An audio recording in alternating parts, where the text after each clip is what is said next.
Alright, here's the Thinkcar S20 Platinum. We're hit Intelligent Diagnostics, and it's going to auto ID the vehicle for us. Once you see that diagnose service, that means that the VCI has communicated with the scan tool, and it should auto ID any second. No, it's auto ID'd, and it's a 2019 Tacoma. We're going to go in diagnosis.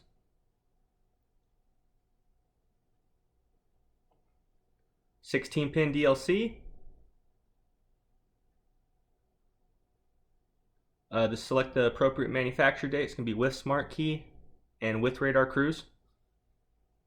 Verify all of our information is correct and hit OK.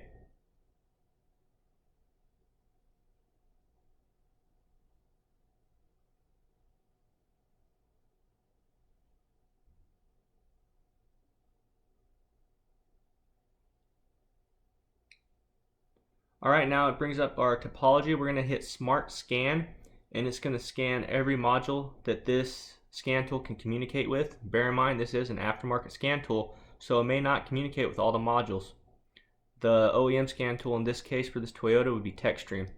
One thing I do like about the topology that Thinkcar boasts is any module that has something that's abnormal will flag red, which basically means that there's codes in it. Green means there's no codes and it was scanned. And white would be not scanned and gray would be not equipped. Those are good for dealing with communication issues if you have any non-com codes. As you can see, we have 2 codes in the ECM, 1 in the TPMS, and 1 in the combination meter. We're going to let it finish up its scan here. Alright, we'll go ahead and click on ECM just to see the codes in it. We're not going to do a report this time around. Click on TPMS and click on the combination meter. Alright, I'm going to go back to the ECM. Startability malfunction. That's probably from me doing a relative compression test, so that's nothing. Now we're going to exit out of the enhanced side of the scan tool or manufacturer specific side of the scan tool, and we're going to go ahead and go into our generic OBD2, and we're going to get our mode 3, which is our current DTCs, our mode 7, which is our pending DTCs, and our mode 10, which is our permanent DTCs. Alright, now that we're in OBD2, enhanced OBD2, it's just identifying what communication protocol this vehicle boasts, and it is a CAN bus vehicle, so all the other protocols will fail.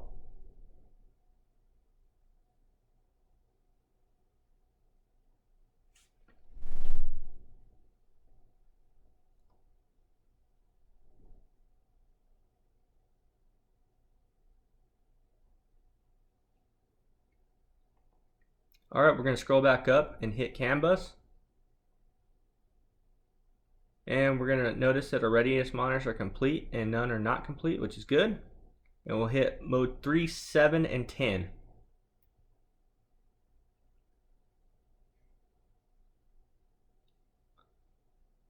No codes. Alright, that's good.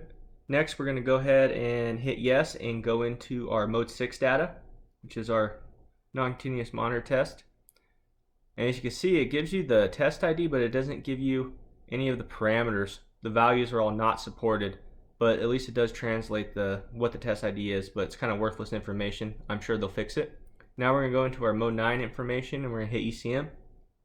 And we're just going to get the calibration ID and the calibration ID number. And this is good to reference service information to verify that you have the most up-to-date ECM, or if there's a TSB that directs you to flash the vehicle.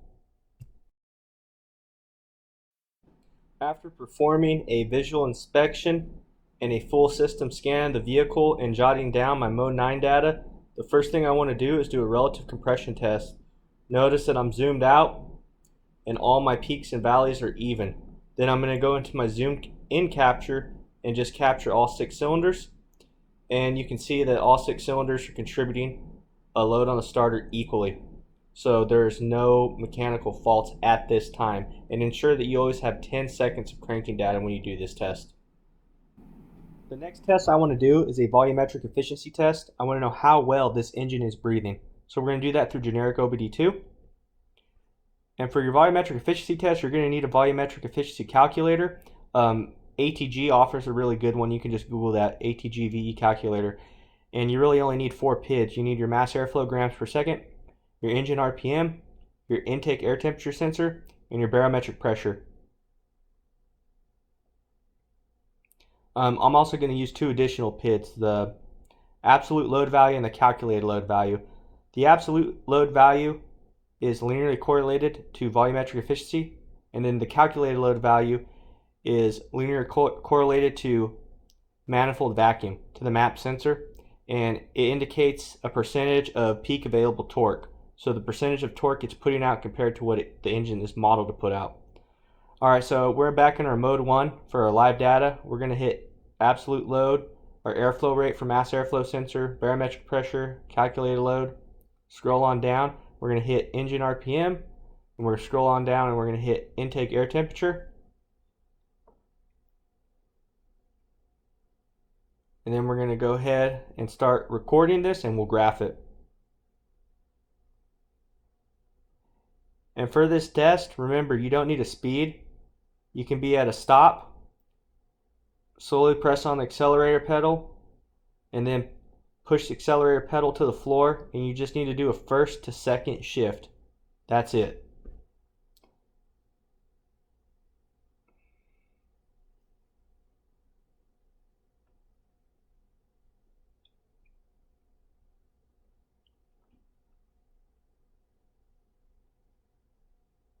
So right now, I am looking for a good spot to do this test.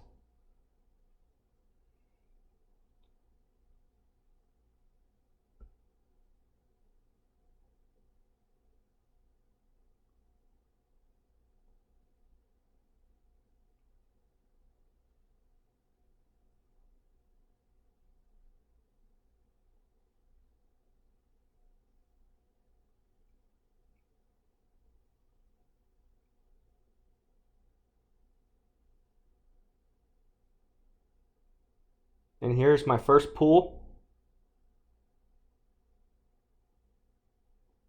And I shifted to second gear and I'm letting off the throttle. And then I'm going to go ahead, turn around, and do a second pull.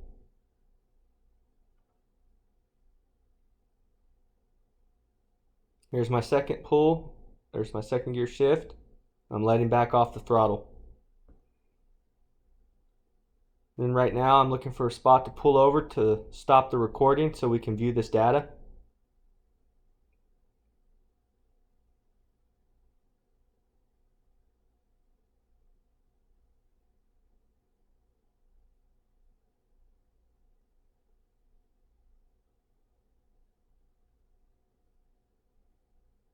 Alright, we'll save that data and we'll look at it.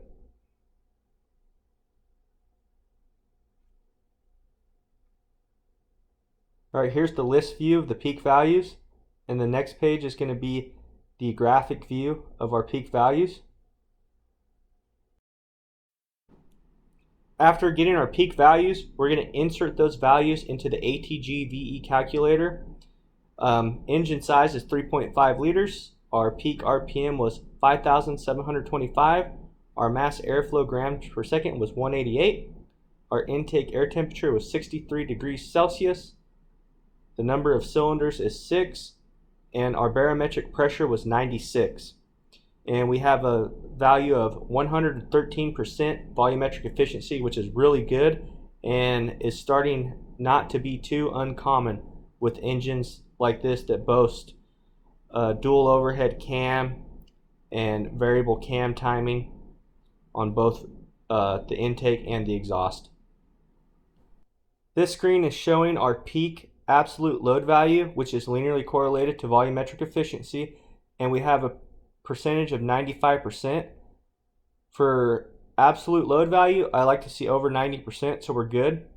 Then the next PID is our calculated load value. For calculated load value, I much prefer seeing over 90%. Anything over 85 though, I'm probably not going to worry about. Remember, our calculated load value is linearly correlated to manifold vacuum, and it indicates the percent of torque that the engine's putting out compared to what it's modeled to put out. And the next slide is going to be our graphic view of both the absolute load, and calculated load. The next test I want to show you, or I want to do, is what I call fueling and adaptation. And during this test, we're just going to look at a relative throttle position, engine RPM, our short-term and long-term fuel trims, and I want to look at the upstream O2 sensors and the downstream O2 sensors. So right now it's auto IDing what protocol it is for generic OBD2, and it is a CAN vehicle, so it's going to be CAN bus.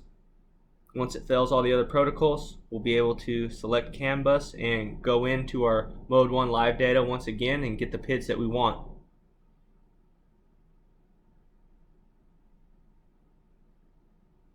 Alright, back into mode 1 live data. Alright, we're going to start selecting our PIDs.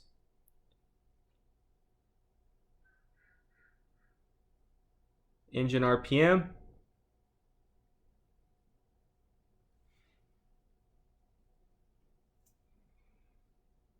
Our long-term fuel trims. And then our upstream O2 sensors and downstream O2 sensors as well. Actually, I don't want to look at current. I'm going to deselect those and I'm going to look at the voltage instead. This is Toyota, so it's going to put out 3.3 volt bias voltage. And then we got our short-term fuel trims and our relative throttle position.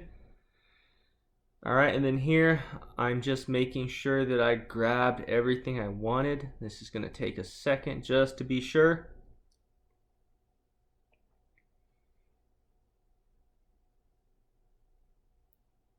And also on a vehicle like this, for fuel trims, throughout the entire load of the engine, I want to see plus or minus 5% for this vehicle.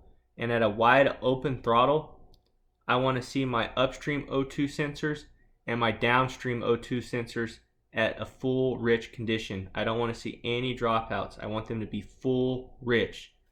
That way that I know I don't have any fuel delivery issues or a problem with the mass airflow sensor.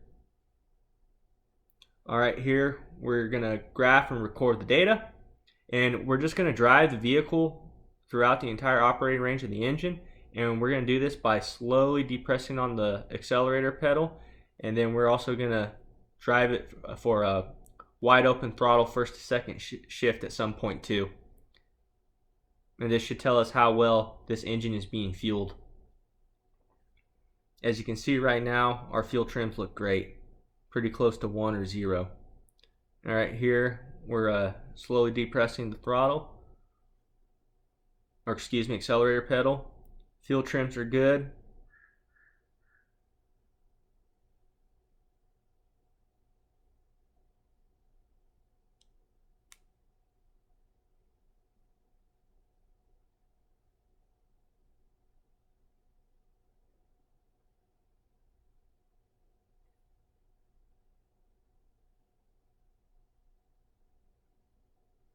And hopefully I could get going again.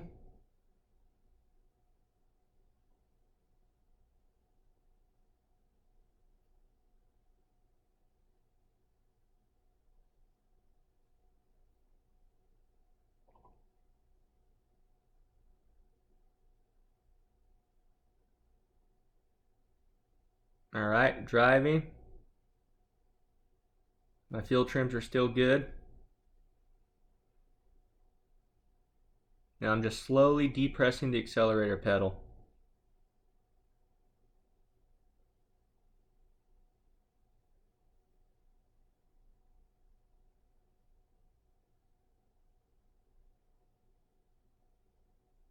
Alright, and here we go again.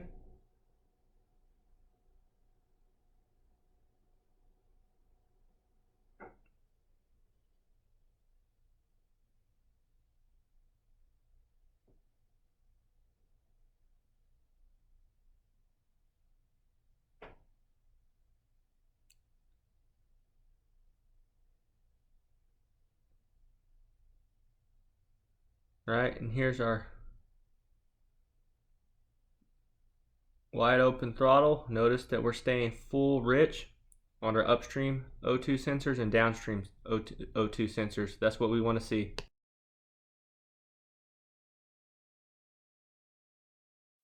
Alright, the last test I want to do is a cylinder contribution test.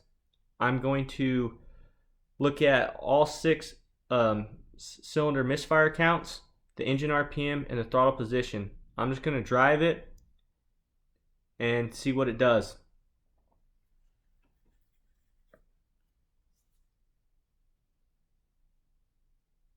Alright, here I am driving. I'm just trying to pull first gear right now.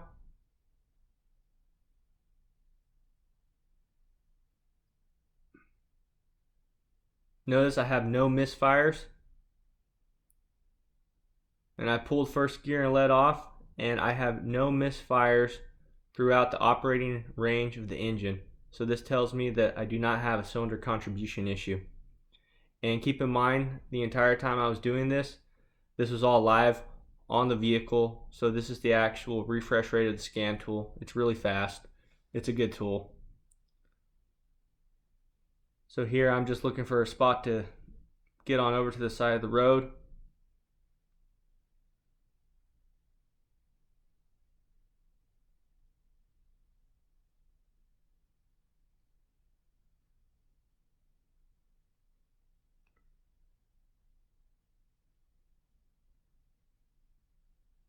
Okay, and then here's a screenshot of the data I just captured, and this is what you want to see.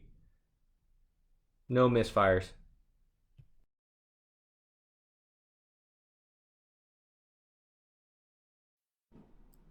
Alright, that is the Thinkcar S20 Platinum. This is the Richard Perry edition with the lifetime automotive updates and the 1-year free HD updates. There are expansion modules that you can buy for this scanner, like the scope, the borescope, the TPMS tool, and the immobilizer. The immobilizer is the Prog 3 for keys. I do have that coming. So if this video gets any likes, I'll be making more videos about the expansion kits.